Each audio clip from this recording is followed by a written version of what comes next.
감사합니다. 오늘은 기도하지 않으면 속는다, 기도하지 않으면 속는다라는 제목으로 하나님 말씀 증거하도록 하겠습니다. 한번 실패하면 다시는 실패하지 않을 것 같은 게 인간이죠. 근데 그렇지 않습니다. 또 실패하면 또 실패하고 넘어지면 또 넘어지는 게 인간이라는 것입니다. 잘 보십시오. 지금 아이성에서 실패했습니다. 그러면 다시는 넘어지지 않고 실패하지 않을 것 같은데 아이성에서 넘어졌다가 회복이 됐습니다. 그리고 9장에 오면 다시 또 넘어지는 사건이 나옵니다. 기브온 족속에게 속는 사건. 그게 인간이라는 것입니다. 이건 여호수아가 주도적으로 속았던 그런 사건입니다. 그러므로 누구든지 섰다고 하는 사람들은 넘어질까 조심하는 그런 모습이 항상 있어야 된다는 것입니다. 오늘 9장 1절 보십시오. 이 일 후에 요단 서쪽 산지와 평지와 레바논 앞 대연안에 있는 헷사람과 아모리 사람과 가나안 사람과 브리스 사람과 히위 사람과 여부수 사람의 모든 왕들이 이 일을 듣고, 이 일 후가 언제입니까? 지금 이스라엘이 승승장구한다는 소식을 들었을 때입니다. 그러니까 요단강을 기적적으로 건넜고, 그 다음에 그 철옹성이 제일 강력한 성이거든요. 여리고성이 무너졌고, 또 아이성에서 한번 막히는 듯 하더니만 또 아이성을 완전히 만이천을 멸절시켜 버렸고, 이 소식을 들었다는 거예요. 가나안에 7족속이 있다 그럽니다. 여기 7족속 가운데 6족속이 연합을 했어요. 기르가스족 하나 빼놓고 여기 1절 보니까 6개 족속이 연합을 했습니다. 우리도 죽겠구나, 연합하자, 뭐 그런 상황이었다는 것입니다. 아마도 주변에는 굉장히 공포 분위기였던 것 같습니다. 이스라엘이 이제는 강자의 위치에 놓이게 되는 그런 상황이었다는 것입니다. 그때에 기브온 족속이 속임수를 써서 우리는 죽지 말아야지 하면서 속였다는 거예요. 원래 하나님의 명령은 뭡니까? 가나안에 있는 족속은 다 멸절시키라는 거였어요. 그런데 멀리서 온 민족인 양 속인 거죠. 아마도 기브온 족속은 굉장히 머리가 좋았던 족속인 것 같아요. 신명기 20장에 있는 말씀을 알고 있었던 것 같습니다. 이스라엘 백성들 가운데 멀리서 온 백성이 먼저 화친을 요청하면 그 화친을 받아들이라, 신명기 20장에 나오거든요. 그 말씀을 근거로 해가지고 우리 멀리서 왔으니까 화친합시다, 조약을 맺읍시다. 그거에 속아서 조약을 맺어서 결국은 기브온 족속을 다 멸절시키지 못하는 일이 벌어지게 되었다. 그게 오늘 스토리입니다. 그러니까 오늘 이 9장의 핵심은 뭐예요? 기도하지 않으면 속는다는 거예요. 기도하지 않으면 계속 속는다는 얘기가 반복되게 나와 있다는 것입니다. 기도가 중요한 것인데, 특별히 우리 14절이 핵심 구절입니다. 14절 보십시오. 무리가 그들의 양식을 취하고는 어떻게 할지를 여호와께 묻지 아니하고. 기도하지 않았다는 것입니다. 묻지 않으니까 계속 속고 있다는 거예요. 우리도 마찬가지라는 것입니다. 이 땅을 살아가면서 기도하지 않으면 우리도 날마다 속고 넘어질 수밖에 없다는 것입니다. 우리 세 가지로 접근하게 돼요. 첫째는 외형만 보고 기도하지 않으면 속는다는 것입니다. 기도하지 않는 이유가 뭐냐? 외형 보고, 우리 겉에 있는 모습을 바라보고 속는다는 것입니다. 그래서 기도 안 한다는 거예요. 4절부터 보십시오. 꾀를 내어 사신의 모양을 꾸미되 헤어진 전대와 헤어지고 찢어져서 기운 가죽 포도주 부대를 나귀에 싣고 그 발에는 낡아서 기운 신을 싣고 낡은 옷을 입고 다 마르고 곰팡이가 난 떡을 준비하고 그들이 길갈 진영으로 가서 여호수아에게 이르러 그와 이스라엘 사람들에게 이르되 우리는 먼 나라에서 왔나이다. 이제 우리와 조약을 맺읍시다 하니, 멀리서 온 것 같은 꾸밈이 있다는 거죠. 헤어진 전대, 그 포도주 가죽 부대도 낡은 것 같이 만들어 버리고, 머리 좋은 거죠. 일부러 이렇게 만들었다는 거예요. 이 떡도 곰팡이 쓸게 만들어 버리고. 그러면서 6절에 보니까 우리는 먼 나라에서 왔습니다. 조약을 맺자. 속임수죠.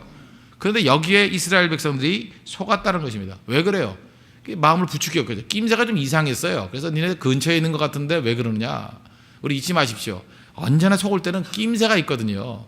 낌새가 있을 때 해야 될 일이 뭐예요? 확인을 해봐야 돼요. 확인을. 저도 이렇게 인생을 살아보니까 저도 속은 일이 많이 있겠죠. 왜 안 속았겠습니까? 속는 게 인생이니까.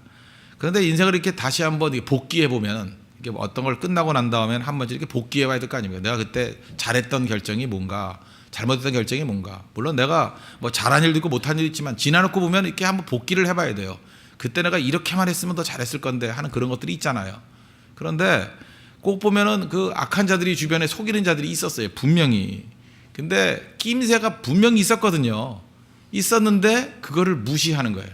왜 무시해버리냐? 그래도 어떤 때는 저는 좀 교만이 많았던 것 같아요. 까짓거 압도적인 능력이 있으면 이겨나가는 거지. 그러다가 생각보다 그것이 큰 그 장애로 다가올 때가 있더라고요. 낌새가 있었는데 그걸 무시해버린 거예요.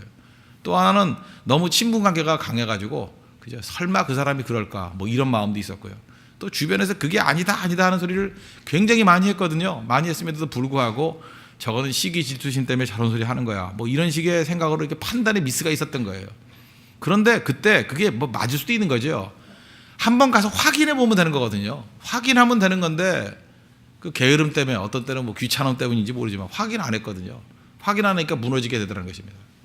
오늘 이 아침에 저는 분명히 성령께서 여러분에게 주시는 메시지가 있다고 생각합니다. 어떤 결정을 내릴 때 외형적으로 완벽하거든요. 그런데 뭔가 낌새가 이상해요. 그럴 때 그냥 뭐 맞겠지 하고 넘어가지 마십시오. 낌새가 이상하면 해야 될 일이 뭐예요? 확인하십시오. 반드시 현장에 가서 확인하십시오. 확인하면 다 풀리는 문제예요. 오히려 이게 낌새가 이상하다고 느끼게 만드는 것이 성령께서 우리에게 주시는 메시지일 수 있습니다. 꼭 확인해 보라고요. 확인해 보면 그 문제로 인해서 미래의 어려움들은 다 제거될 수 있다는 것입니다. 이게 낌새가 이상하다 그러니까 이 기본적 것들은 낌새를 덮어버리기 위해서 더한 얘기를 하잖아요. 9절을 보십시오. 그들이 여호수아에게 대답하되 종들은 당신의 하나님 여호와의 이름으로 말미암아 심히 먼 나라에서 왔사오니 이는 우리가 그의 소문과 그가 애굽에서 행하신 모든 일을 들으며 부추기는 거예요. 당신은 대단하다는 소문을 들었습니다. 낌새가 생긴데도 불구하고 확인하지 않는 이유가 뭔지 아십니까? 언제나 마귀는요 우리를 하여금 우쭐하게 만들어요. 그렇지 우리가 뭐 대단하지 뭐 나 같은 이렇게 강자 위치에 있는 사람이 뭘 그런 것까지 확인하나 우쭐하고 넘어간다는 거예요. 또 거기다가 14절을 보니까 우리가 그들의 양식을 취하고는 양식까지 갖다 줬습니다. 그랬더니 얻는 것에 눈이 어두워져 가지고 낌새를 확인하는 그런 과정을 다 포기해 버리더라는 것입니다. 여러분 이렇게 생각하면 됩니다. 모든 사기는 완벽합니다. 그래서 모든 조건이 완벽하면 완벽할수록 사기일 가능성이 큽니다. 그렇죠? 우리 얼굴도 사기치는 얼굴이 있죠. 얼굴이 뭐예요? 하나님께서 우리 인간의 얼굴을 만들 때 좌우대칭으로 그렇게 흠없이 만들 리가 없어요. 근데 얼굴이 너무 흠이 없다 그러면 손을 무지하게 많이 댄 겁니다. 그렇게 생각하면 돼요. 그죠? 제가 이제까지 내린 결론이에요. 인간은 흠이 있습니다. 흠이 있어요. 이렇게 만나다 보면 이게 말도 실수도 있고 그래요. 그게 인간이거든요. 근데 어떤 사람 너무 흠이 없어요. 완벽해요. 그 이상하잖아요. 그 모든 조건이 너무 좋아요. 뭐 하나도 부족한 게 없어요. 근데 그 사람이 여기 있어야 될 이유가 없어요. 근데 있는 거예요. 너무 완벽해요. 그럴 때는 제가 항상 물어보라 그래요. 한번 조사를 해보라고. 저 이상하다고. 근데 저 이게 결혼할 때 그런 문제를 많이 논의하는데 목사님 왜 그러시냐고. 이렇게 완벽한 오빠가 없는데 왜 그러냐고. 근데 이상하다고. 낌새가 이상하다고. 너무 완벽해서 말은 차마 못해요. 이렇게 완벽한 애가 왜 너하고 결혼하냐. 그 말을 하고 싶은데 그 말을 하지는 못하겠고 너무 완벽해. 너무 완벽한 건 사기성이 있어. 그래 조사해봐. 뭐 거의입니다. 거의. 지나놓고 보면은 무슨 다른 의도가 있어요. 그죠? 다른 무슨 문제가 있을 때가 많다라는 것입니다. 한번 생각해 보시죠. 사기 당하는 사람이 묵상을 많이 합니까? 사기 치는 사람이 묵상을 많이 합니까? 사기 치는 사람이 묵상을 더 많이 해요. 생각을 누가 더 많이 해요? 사기 치는 사람이 훨씬 더 많이 해요. 잊지 마십시오. 당하는 입장에서는 그죠? 내가 어떤 결정을 내릴 때 당한다고 생각할 때는 생각이 별로 없는 거예요. 그러니까 그 사기 치는 사람의 생각이 10분의 1만 해도요 사기 당하지 않습니다. 생각이 없는 거예요. 왜 그렇습니까? 기도가 없기 때문에. 그래서 외형 속으면 안 됩니다. 우리 사람들이 다 외형에 속는 거예요. 껍데기가 완벽하다, 눈에 보이는 게 완벽하다, 그거 가짜일 가능성이 크거든요. 대부분 진짜는 완벽할 수가 없어요. 우리가 그 뭐 음식물을 살 때에도 그렇지 않습니까? 그 자연산으로 기른 그 상추 같은 거는 벌레 먹은 게 약간씩 있어야 될 거 아니에요. 색깔이 그렇게 아름다울 수 없어요. 자연산이 이게 아름다울 수 없잖아요. 그런데 너무 싱싱하고 색깔도 너무 좋고 그런 건 농약 무지하게 친 거죠. 그거 아시죠? 그래서 외형이 좋으면 좋을수록 강하면 강할수록 멋지면 멋질수록 그건 가짜일 가능성이 크다는 것입니다. 그래서 외형만 믿고 기도하지 않으면 이게 문제가 된다. 기도하면 뭐가 보여요? 껍데기가 아니라 내면이 보이기 시작해요. 그래서 기도하는 사람만이 제대로 본 눈을 가질 수 있다는 것입니다. 우리 그 다윗에게 기름 부으러 갔을 때 그 사무엘이 그냥 아무한테나 기름 부으라 그랬더니 하나님이 뭐라 그랬어요? 사무엘상 16장 7절에 사람은 외모를 보거니와 나 여호와는 중심을 보느니라. 기도하면 하나님의 마음을 가질 수 있습니다. 중심을 보는 눈이 생긴다는 거예요. 그리고 대부분 우리 젊은이들 오늘 많이 왔는데 젊은이들 잊지 마십시오. 젊었을 때는 이게 껍데기를 많이 보잖아요. 근데 기도가 깊어지면요 그 껍데기 속에 있는 내면을 볼 수 있는 속살을 볼 수 있는 눈이 생기게 된다는 것입니다. 그리고 젊었을 때는 이렇게 자기의 그 충동에 의해서 보니까 그냥 매력만 보이잖아요. 그런데 기도를 많이 하다 보면요, 그 사람의 의도가 보여요. 그리고 미래가 보이고. 그래서 결국은 바른 결정을 내릴 수 있다는 것입니다. 외형 보고 속는 어리석은 인생 되지 말고 기도를 통해서 외형이 속이는 모든 분을 이길 수 있는 우리 믿음의 종 되기를 바랍니다. 두 번째는 우월한 위치에 있을 때 기도하지 않는다는 거예요. 그래서 속는다는 거예요. 외형을 보고 기도하지 않아서 속고, 또 하나는 그 우월적인 위치에 놓였을 때 기도하지 않아서 또 속는다는 것입니다.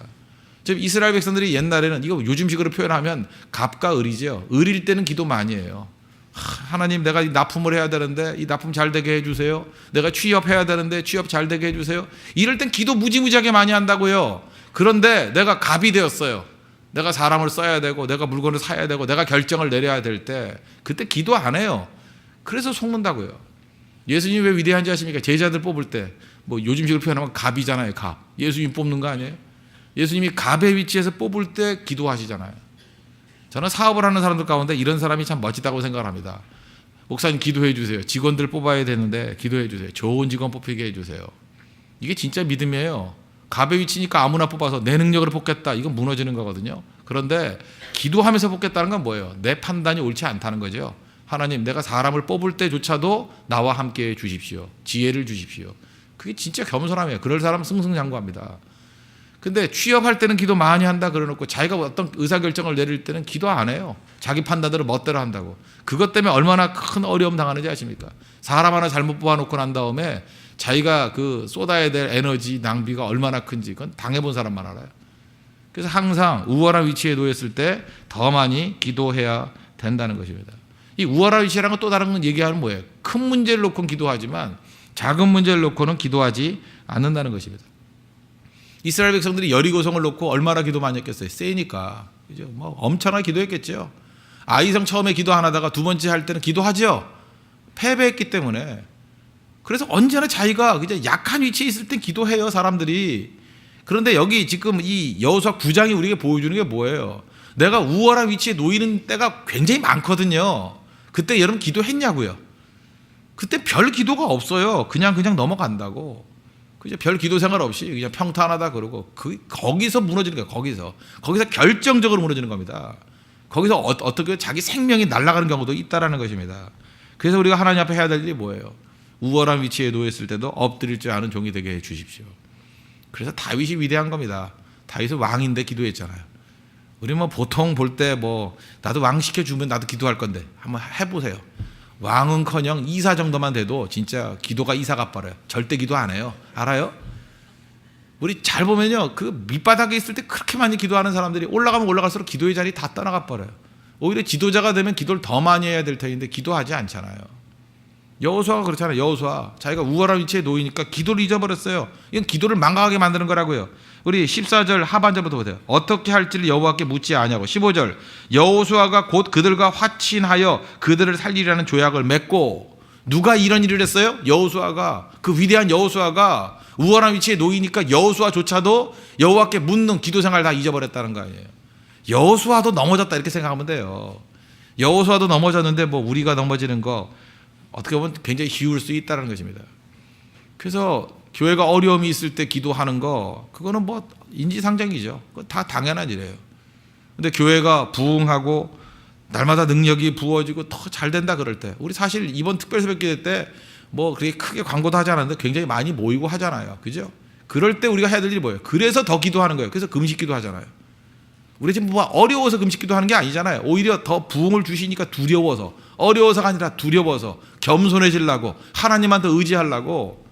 그렇죠? 우리가 이제까지 금식기도 하지 않아도 너무 잘 되는 것 같이 보여요. 그러니까 두려운 거죠. 우리 모든 성도들이 깨우쳐야 된다는 거예요. 이럴 때일수록 더 주님께 의지해야 된다고. 탄탄대로 나가려 그럴 때 그때 금식해야 돼요. 어려울 때 금식도 중요하지만요, 잘 될 때 금식해야 돼요. 회사도 날로 부흥할 때 금식해야 돼요. 왜? 두렵거든요. 하나 이걸 어떻게 컨트롤해야 될지, 어디로 가야 될지, 어떻게 사용해야 될지. 우월한 위치에 있다. 갑의 위치에 있을 때 기도하십시오. 그러면 절대 속지 아니하는 하나님의 능력과 은혜가 넘쳐나게 될 것입니다. 여러분 잘 보세요. 결혼 문제 놓고 다시 한번 더 적용할 때, 오늘 결혼 문제가 많기 때문에 우리 결혼하기 전에 결혼 문제에 대해서 뭐 의심하는 사람이 누가 있겠어요? 확실하다고 생각한다고. 이 남자 확실하다. 확실하다고 느끼니까 결혼을 하는 거죠. 그러면 생각해 보세요. 이혼하는 사람들은 뭐 확신 없이 결혼한 사람인지 알아요? 다 그런 확신함이 있었죠. 그런데도 불구하고 이들이 왜 이런 어려움들을 처하게 되냐? 기도하고 묻지 않았기 때문에 그래요. 마귀가 주는 마음은 뭔지 아십니까? 이런 거예요. 뭐 확인 다 했는데 이제 뭐 모든 거 점검 다 끝났는데 그래도 기도하라 그러면 뭐라 그러는지 알아요? 기다리다 지쳤다 그래요. 그건 믿음이 없어 지친 거예요. 알아요? 다 확정이 됐다 그럴 때도 충분한 시간을 둬야 됩니다. 그죠? 모든 게 다 완벽해요. 그래도 결혼 같은 중요한 문제는요, 적어도 석 달 정도는 기도해야 돼요. 모든 게 다 완벽해. 더 의심할 것도 없어요. 점검 다 끝났어요. 그러고 마지막 하나님께 물어야 돼요. 하나님, 이게 맞습니까? 또 기도해 보세요. 안 보이던 게 막 나오기 시작해요. 그죠? 그래서 결혼하기 전에 이걸 조율을 다 맞추는 게 낫지, 결혼할 때는 한 달이면 조율 끝나는 거, 결혼하고 난 다음에는요 2년을 싸워야 고칠 수 있어요. 그래서 결혼하기 전에 교제 기간은요 데이트만 하는 게 아니에요. 결혼 이후에 있을 모든 문제들을 미리 기도로 다 풀어나가는 과정들이라고. 그게 얼마나 중요한 건데요. 결혼 전에 한 달이 결혼 이후에 1년 2년 맞먹는 거라고요. 근데 그것도 모르고 자꾸 서두르고 기도 안 하고 자꾸만 자기 멋대로 자기 충동에서 하려고 그러는 거, 그것만큼 경솔한 게 없다는 것입니다. 그래서 저는 인물을 바라볼 때 결혼 경솔하게 하는 사람만큼 가벼운 인물이 없다고 생각합니다. 굉장히 기도 많이 해야 된다고요. 뭐 사형 속담이 있다면서요. 뭐 바닷가 나갈 때 뭐 한 번 기도하면 전쟁터 나갈 때 2번 기도하고, 결혼할 때 몇 번 하라고요? 3번 하래, 3번. 전쟁터보다 위험한 게 결혼이에요. 알아요? 바다보다 위험한 게 결혼이에요. 지금 웃는 어른들 저 쓴웃음이에요. 저기 알아요? 쓴웃음이라고. 전쟁보다 무서운 게 결혼이라고 그걸 모르고 해요. 오히려 어떤 사람 그래요. 결혼 사람이 너무 힘들어가지고 전쟁터 나가고 싶다, 그런 사람도 있어요. 진짜 죽고 싶다고. 너무 힘드니까 이게 뭐 감당이 안 되는 거, 감당이. 매일매일 풀리지 않는 문제, 이게 수렴이 안 되는 거라고요. 결혼하기 전에는 착한 사람인 줄 알았더니 결혼하니까 악한 사람인 경우도 되게 많고요. 결혼하기 전에는 굉장히 밝은 사람인 줄 알았더니 결혼해봤더니 이거 완전 우울증 중에 우울증인 사람이 있고요. 달라요, 모든 게 다. 그래서 기도하고 점검해야 된다는 것입니다. 기도에 속지 않습니다. 기도해야, 우월한 위치에 내가 모든 여건이 다 좋을 때 그때 더 많이 기도해야 된다는 거예요. 그리고 세 번째는 그죠, 계약 맺을 때 기도하지 않으면 속는다는 거예요. 이 계약 맺는 게 얼마나 중요한 겁니다. 근데 계약 맺을 때 이거조차도 기도 안 하고 계약을 맺어, 이 바보들 아니에요? 그죠? 계약의 중요성을 놓친 거죠. 우리 하나님의 언약의 백성들은 특징이 무엇입니까? 계약 맺는 거예요. 계약. 제가 이 자료를 하나 들고 왔는데, 이스라엘 사람들은요, 이스라엘 코트라의 테라비 무역관에서 일하시는 분이 유태인들 비즈니스 10계명이라는 걸 하나 갖고 왔더라고요. 그 내용을 보니까 10가지 뭐 다 읽어드리진 않겠는데 1번이 너무 재밌는 것 같아요. 계약은 생명처럼. 유태인들이에요. 우리 조상은 하나님과도 계약했다. 무서운 얘기 아니에요. 전 세계에서 하나님과 계약한 민족은 이스라엘밖에 없죠. 그렇죠? 또 있죠. 우리 아브라함의 자손, 우리도 하나님과 계약했잖아요. 하나님과 계약한 건 이스라엘 자기들밖에 없대요. 자부심. 그래서 계약으로 하나님과 하나님 백성이 된 민족이다. 그러니까 계약이 얼마나 중요한지 알겠죠. 약속이 얼마나 중요한지 알죠. 그래서 유태인들과 약속하는 건 생명 걸고 하는 거예요. 하나님과도 계약했다. 그런 관점에서. 그래서 여러분 함부로 약속하지 마세요. 약속을 제일 잘 지키는 게 뭐예요? 안 하는 거예요. 안 하는 거. 그래서 일단 하면 지키십시오. 그리고 서명은 신중하게, 운명이 왔다 갔다 한다. 지금도 그렇게 제가 보증 쓰지 말라 뭐 이랬는데도 불구하고 우리 성도들 가운데 뭐 사인 한번 잘못해가지고 굉장히 어려움. 어떤 가정은 15년 동안 어려움 당하는 가정이 있어요. 그죠? 자기 뭐 친척 가운데 한 사람 계약 하나 잘못 맺어져가지고 15년을 갚아서, 성실한 집이죠. 15년 동안 빚 갚을 경우도 있고. 그리고 또 그런 일에 또 넘어갈 가능성이 있기도 하고, 그런 가정들이 또 있더라고요. 2번 당할 거 같아요. 2번. 참 이상한 집안이죠. 그죠? 그렇게 어려움 당해서는 다시는 하지 말아야 되는데. 그러니까 계약이 얼마나 중요한지 아시겠죠. 그래서 어디 가서 함부로 사인하지 마십시오. 읽고 또 읽고. 그죠? 가볍게 하는 게 절대로 아니라는 것입니다. 그리고 6번째 나오는 게 뭐냐면 평생 신용을 지켜라. 신용이 없으면 어떤 문도 열리지 않는다. 이게 중요한 거죠. 그래서 이스라엘 백성들은 다른 건 모르지만 계약하기 전에는 기도를 가르친답니다. 기도하고 또 기도하라고. 그때 쓰는 텍스트가 여호수아 9장이래요. 우리 조상들이 계약 맺을 때 기도하지 않았다가 이 꼴 당했다는 거죠. 그러니까 그들은 벌써 이 뿌리가 있잖아요. 뿌리가. 그죠? 기도 없이 계약 맺을 때 어려움이 있다. 특별히 여러분들 이제 사업이 크면 클수록 사인 한 번에 자기 십몇 년 동안 세웠던 기업체의 운명이 왔다 갔다 갈 수 있습니다. 그죠? 기도해야 돼요. 그래서 항상 두렵고 떨리는 마음으로 하나님 앞에 설 줄 알아야 된다는 것입니다. 그래서 기도 없이 계약하면 속는다. 잊지 마십시오. 오늘 세 가지 말씀 나눴습니다. 우리 속는 이유가 무엇입니까? 그죠? 외형만 바라보고 기도하지 않으면 속고, 또 하나 우월적인 위치에 놓였을 때 기도하지 않으면 속고, 또 계약 맺을 때 기도하지 않으면 속을 수 있습니다. 그래서 오늘 여호수아 9장의 말씀을 놓고 우리 평생의 삶 가운데 언제나 기도가 들어가면 속지 않는다. 기도를 통해서 우리 하나님 앞에서 하나님의 눈과 하나님의 심장을 가지고 올바른 판단을 내리고 하나님과 동행할 수 있는 믿음의 신실한 종 되기를 축원합니다. 기도하겠습니다. 오늘은 우리 하나님 앞에 이 말씀을 놓고 기도하고, 오늘은 우리 가정을 위해서 또 우리 자녀들을 위해서 안수기도하는 시간 갖도록 하겠습니다. 내일은 이번 특별 새벽 기도의 마지막입니다. 우리 가정을 이루기 위한, 결혼을 위한 우리 안수기도 하도록 하겠습니다. 다 나오셔서 우리 마지막 결정을 짓고 하나님 앞에서 아름다운 가정 이룰 수 있는 우리 축복된 기도의 시간이 되기를 바랍니다. 다 같이 하나님 앞에 간구하도록 하겠습니다.